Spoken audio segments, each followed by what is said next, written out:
कटारा ने अपने ड्राइवर को पेपर दिया, ड्राइवर ने अपने बेटे को पेपर दिया, बाबूलाल कटारा ने अपने बेटी और बेटे को टॉप रैंक के साथ सेलेक्ट किया, और सरकार के संरक्षण में ये लोग इतने पले बड़े हुए हैं कि सुप्रीम कोर्ट से भी ये जमानत पर अपने बच्चों को बाहर लेकर आ गए, तैयार कर दिया।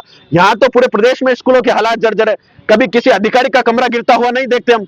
आज सर युवाओं के साथ धोखा हुआ, अन्याय हुआ, और सरकार इस भर्ती घोटाले को बचाने के लिए, यह महा घोटाला है जिसमें आरपीएससी के सदस्य शामिल है, यदि इसी पद पर करप्ट लोग सिस्टम में चले जाएंगे, भ्रष्टाचारी लोग सिस्टम में चले जाएंगे, एक कबाड़ी वाला, ट्रक ड्राइवर, तस्कर जैसे लोग इस सिस्टम में चले जाएंगे, तो इस पूरे प्रदेश को और देश को खोखला करने का काम ये लोग करेंगे। पिछले लगभग 99 दिनों से शहीद स्मारक के प्रांगण में हम लोग बैठे हुए हैं, इस सरकार को सुनाने के लिए, सरकार को जगाने के लिए। कुंभकर्णी नींद में जो सोई हुई सरकार है, घोटाला है, और इसमें भर्ती परीक्षा को निरस्त करना ही एकमात्र उचित विकल्प है। पीएचक्यू ने मोहर लगा दी, सब कमेटी ने मोहर लगा दी, एसओजी ने मोहर लगा दी, तमाम लोगों के मोहर लगाने के बावजूद भी आज इस गूंगी भरी सरकार को चेताने के लिए युवा जन चेतना के माध्यम से इस पूरे प्रदेश में क्रांति का आगाज कर रहा है। और देखिए सर, हमारा सौभाग्य की राजधानी जयपुर में शहीद स्मारक पर हम पिछले 99 दिनों से धरना प्रदर्शन कर रहे हैं हमारी जायज मांगों को मनवाने के लिए, और आज उसी उपलक्ष्य में हमारे बीच शहीद उधम सिंह जी का भी बलिदान दिवस है। हम बड़े सौभाग्यशाली के कि शहीद स्मारक पर हमें शहीद उधम सिंह जी का बलिदान दिवस मनाने का मौका मिल रहा है। एक ऐसे क्रांतिकारी जिन्होंने ब्रिटिश हुकूमत के खिलाफ अपनी मजबूती से लड़ाई लड़ी। आप सबको पता होगा कि 1919 में, जब 13 अप्रैल 1919 में अमृतसर के अंदर, अमृतसर पंजाब में एक जलियांवाला बाग हत्याकांड हुआ, जिसमें बैसाखी के दिन कई निर्दोष लोगों को, कई सैकड़ों लोगों को जनरल डायर के द्वारा गोलियां चलाकर निर्दोष लोगों को मौत के घाट उतार दिया गया। और उस दिन कहीं ना कहीं उधम सिंह जी भी उस सभा में मौजूद थे, तो उनके बीच में एक दर्द था कि निहत्थे लोगों को जिस तरह गोलियों से भूना गया, सरेआम निर्दोष लोगों की हत्या की गई, तो उधम सिंह जी ने उसी दिन से ठान लिया कि कहीं ना कहीं मुझे इस मौत का बदला लेना है। तो उधम सिंह जी आगे चलकर 1940 में जनरल डायर की तो मृत्यु पहले ही हो जाती है, और उधम सिंह जी 1940 में चलकर अंग्रेज अफसर माइकल डायर की गोली मारकर हत्या कर देते हैं। तो ब्रिटिश हुकूमत के खिलाफ बहुत मजबूती से लड़ाई लड़ने वाली इस तरह हमारे क्रांतिकारी योद्धा थे, और कहीं ना कहीं स्वतंत्रता संग्राम में यह ब्रिटिश हुकूमत की एक आखिरी कील ताबूत के अंदर साबित हुई। तो हमारा सौभाग्य है कि आज इस शहीद स्मारक पर हमें उधम सिंह जी का बलिदान दिवस मनाने का मौका मिल रहा है। तो शहीद स्मारक पर आप जो ऐसे ही भर्ती को लेकर धरना प्रदर्शन कर रहे हैं, उसमें अब आप लगातार बैठे हैं, वहीं इसका लोकसभा के अंदर भी आवाज उठेगी हनुमान बेनीवाल की ओर से, और क्या कुछ लगता है आगे? देखिए सर, जब भगत सिंह ने सेंट्रल असेंबली में बम फेंका था, तो उन्होंने कहा था कि गूंगों और बहरों को सुनाने के लिए धमाकों की जरूरत होती है, और वो धमाका उन्होंने उस समय किया था। और हम भी पिछले 4 सालों से इस गूंगी बहरी और कुंभकर्णी नींद में सोई हुई सरकार को जगाने के लिए निरंतर धरना, प्रदर्शन, आंदोलन कर रहे हैं। हमने एक बार कई सैकड़ों लोगों ने जेल भरो आंदोलन किया, गिरफ्तारियां दी, 1 लाख से अधिक नौजवानों की रैली इस राजधानी के अंदर की गई, लेकिन सरकार की नींद नहीं खुली। एक ऐसा घोटाला जिसमें 800 में से 500 से अधिक फर्जी थानेदार चयनित हुए, और उस बात पर मोहर सरकार की ही एजेंसी एसओजी ने लगा दी। उसके बावजूद एसआईटी के एडीजी कोर्ट के समक्ष उपस्थित हुए, उन्होंने कहा कि ये इतना बड़ा घोटाला है, इतना बड़ा घोटाला है कि 10 से 12 साल अगर हम इन्वेस्टिगेशन करें तो हम अंतिम अपराधी तक नहीं पहुंच सकते। यह बात एसओजी तक नहीं रुकी सर, एसओजी के आगे हम चले तो मंत्रिमंडलीय कमेटी बनी, उसमें 6 मंत्री कैबिनेट के बने।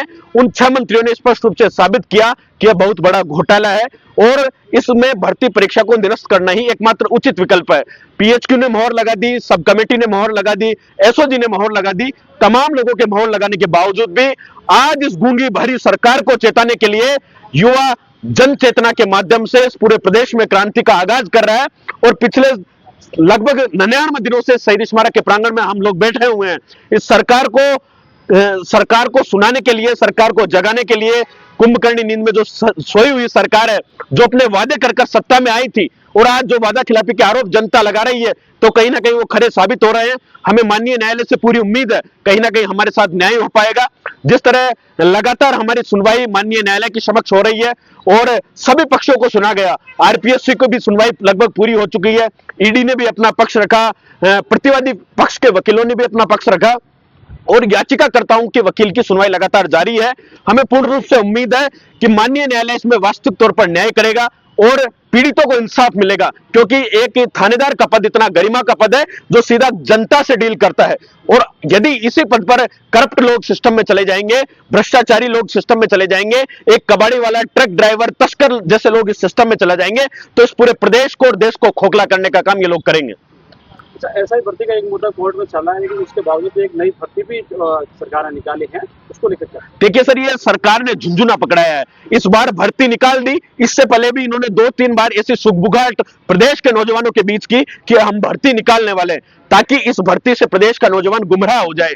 इस बार इन्होंने 1015 पदों की विज्ञप्ति निकाली है, लेकिन कहीं ना कहीं ये ऊंट के मुंह में जीरा है, क्योंकि विद्यार्थियों को पहले तो कहा गया कि हम आयु सीमा में छूट देंगे, लेकिन जो 2021 के विद्यार्थी थे जिन्होंने उस समय अपना आवेदन करने में वो एलिजिबल थे, वो आज कहीं ना कहीं सरकार के सामने खुद को ठगा ठगा सा महसूस कर रहे हैं। क्योंकि सरकार ने तो वादा किया, सब कमेटी ने दोबारा अपनी रिपोर्ट माननीय न्यायालय के समक्ष पेश की और उन्होंने कहा कि हम इन युवाओं को छूट देंगे, लेकिन सरासर युवाओं के साथ धोखा हुआ, अन्याय हुआ।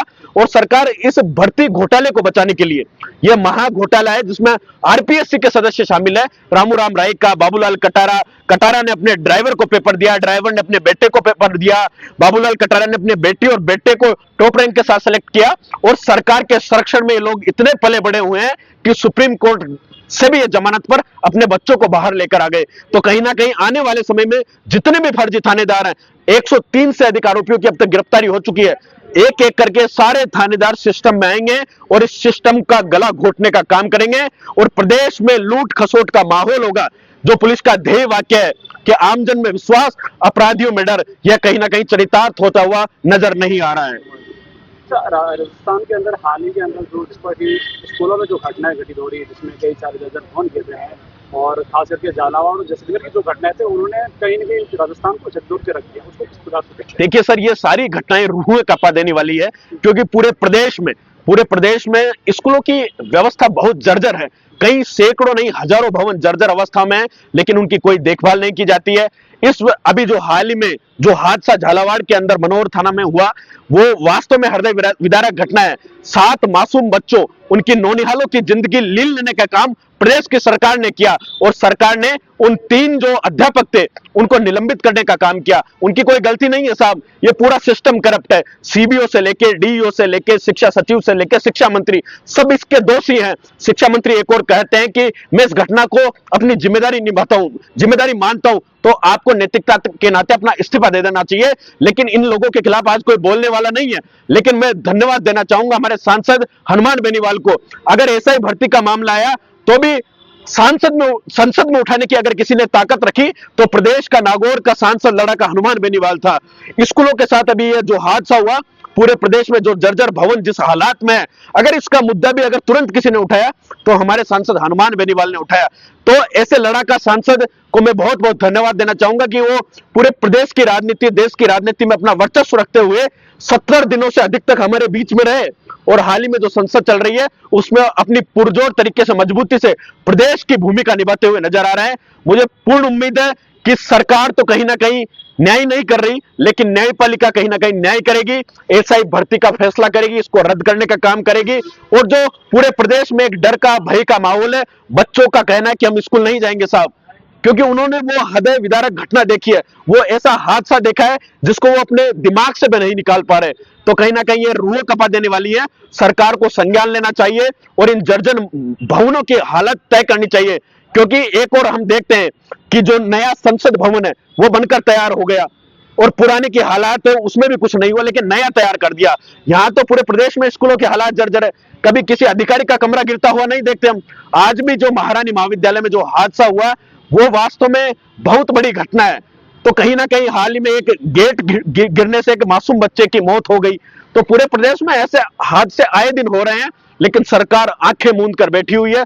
तो सरकार को सीधी चेतावनी है कि प्रदेश का नौजवान अब जागरूक हो गया है, आप तत्काल रूप से इन मामलों पर संज्ञान ले और जो एसआई भर्ती के महाघोटाले पर आपने पर्दा डाला हुआ है तो निश्चित तौर पर माननीय न्यायपालिका न्याय करेगी और गिरिराज महाराज को वर्षों तक गिरिराज महाराज मुख्यमंत्री जी को कभी माफ नहीं करेंगे।